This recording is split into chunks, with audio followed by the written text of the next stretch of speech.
দিন যে আমি দুপুরের টাইমে দুটো শালিক পাখির বাচ্চা পেয়েছিলাম, এখন আমি তাদেরকে কালকে বাসায় দিয়ে আসছিলাম। এখন দেখতে যাচ্ছি তারা কি ভালোভাবে আছে কি নাই, যার জন্য আমি সাইকেল নিয়ে বেরিয়ে পড়লাম বিলের উদ্দেশ্যে। মূলত আমি ভুল ভেবে ফেলেছিলাম, আমি প্রথমে ভেবেছিলাম যে বাসাটা কিন্তু এই গাছে ছিল, কিন্তু আমি ভুল ভেবেছিলাম, আসলে বাচ্চাটা ছিল এই গাছে, আমি খেয়াল করিনি। পরে ওর মারা এখানে আরেকটা বাচ্চা ছিল, মানে বাচ্চা ছিল মোট তিনটা বাচ্চার ভিতর থেকে আমরা দুটো বাচ্চা পেয়েছিলাম, পরে আবার দুটো বাচ্চাকে রেখে দিয়েছিলাম ওখানে। তো এখন আমি যাচ্ছি বাচ্চাগুলো কি ভালো অবস্থায় আছে আল্লাহর রহমতে দেখে আসি। তো আমি কিন্তু এখন আমার সাইকেলটা নিয়ে বেরিয়ে পড়েছি সে বাসার উদ্দেশ্যে। এই তো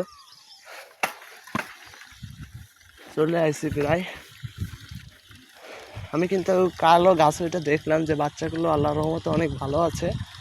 এই তো প্রায় চলে আসছি বিলের কাছাকাছি, এখান থেকে একটু সাবধানে যাচ্ছে হবে। এই তো যেহেতু রাস্তাটা অনেক খারাপ, দেখুন আমি কিন্তু গাছে উঠেছিলাম, যার কারণে গাছটা কেমন এলোমেলো হয়ে আছে। কিন্তু দুর্ভাগ্যজনক কথা যে আমি আপনাদেরকে দেখাতে পারলাম না যে বাচ্চাগুলোকে কীভাবে গাছে উঠা হয়েছিলাম। মূলত ওই দিন ঝড় হয়েছিল, যার কারণে কিন্তু আমি আপনাদের দেখাতে পারি নাই। মানে একটা বাচ্চা ওখানে ছিল আর দুটো বাচ্চা ওখানে কীভাবে গিয়েছিল আমরা জানতাম না, পরে দেখছিলাম চলে গিয়েছিল।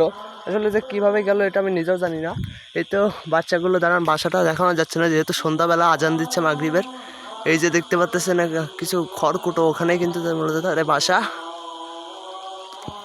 তাল গাছটা কিন্তু মানে ভালোই বড় আছে, কিন্তু তারপরেও কিন্তু আমি জীবনের রিস্ক নিয়ে কিন্তু বাচ্চাগুলোকে বাঁচানোর জন্য কিন্তু কাজটি করেছি। এই তো চলে আসলাম আমাদের সেই ভাইরাল বিলে দেখুন কত সুন্দর পানিগুলো দেখলেই যেন ভালো লাগে।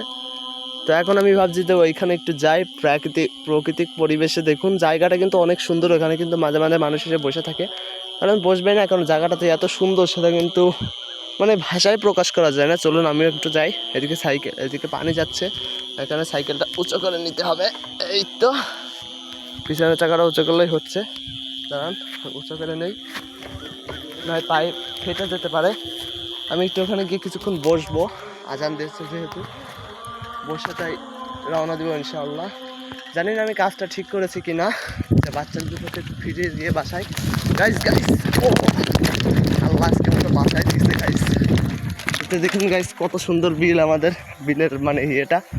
এখানে কিন্তু অনেক ভালো লাগবে বসলে, সাইকেলটা শোয়ায়ে রেখে দিই আর আমি একটু বসি।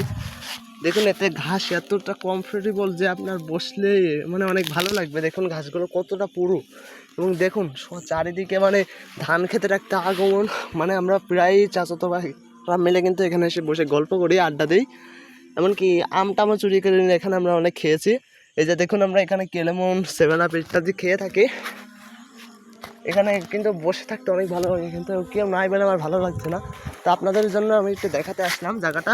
একটু সাইকেলটিকে আবার উঠিয়ে নিচ্ছি, যেহেতু আজান দিচ্ছে চারিদিকে, বাড়ির উদ্দেশ্যে রওনা দিলে ভালো, কারণ আমি এখন বাজারে যাব। সাইকেলটা উঠবে কি জানি না, হয়তো উঠবে, কিন্তু ফোনটা অনেক কাঁপছে।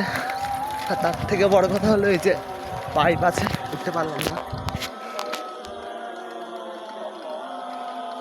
তো গাইস যে কথা বলছিলাম, এই তাল গাছটিতেই কিন্তু বাচ্চা দুটো ছিল, মানে 3টা বাচ্চা ছিল।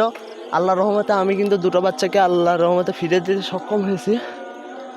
যেটা আমি আগের ভিডিওতে বলেছিলাম যে এই গাছে বাসা করেছিল, কিন্তু বাচ্চা নিতে চাইনি আমরা, কিন্তু বাচ্চা দুটো কিন্তু ওখানে পড়েছিল, কীভাবে ছিল আমরা নিজেও জানতাম না, কিন্তু বাসাটা ছিল এই গাছে আমরা বুঝতে পারি না, কিন্তু ওখানে যে কীভাবে গেলো এটা আমার মাথায় অনেক প্রশ্ন জাগে।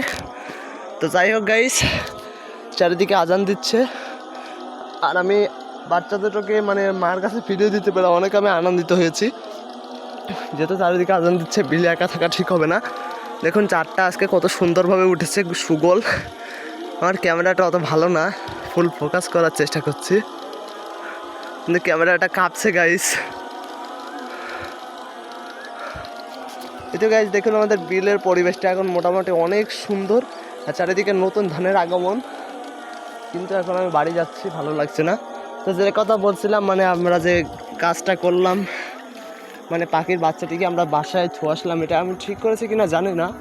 মানে অনেকেই বলছিল যে তোরা পাখির বাচ্চাটিকে পোষ হ্যান ত্যান, কিন্তু আমরা দুই চাচাতো ভাই কিন্তু কারোর কথাই কান দিইনি। আমরা কিন্তু বাচ্চা দুটোকে আমাদের মতো ছুঁয়ে আসছি। এই তো আমার চাচাতো ভাই পেয়েছিল এই বাসার মানে এটার নিচে, আর অনেক কষ্টের পর বুঝতে পারছিলাম যে এটা কিন্তু আসলে বাসা ছিল না, এটা কেবল মানে বানাচ্ছে বাসাটা, যার কারণে কিন্তু আমরা বাসাটা খুঁজে পেয়ে ওখানেই থাকছিলাম।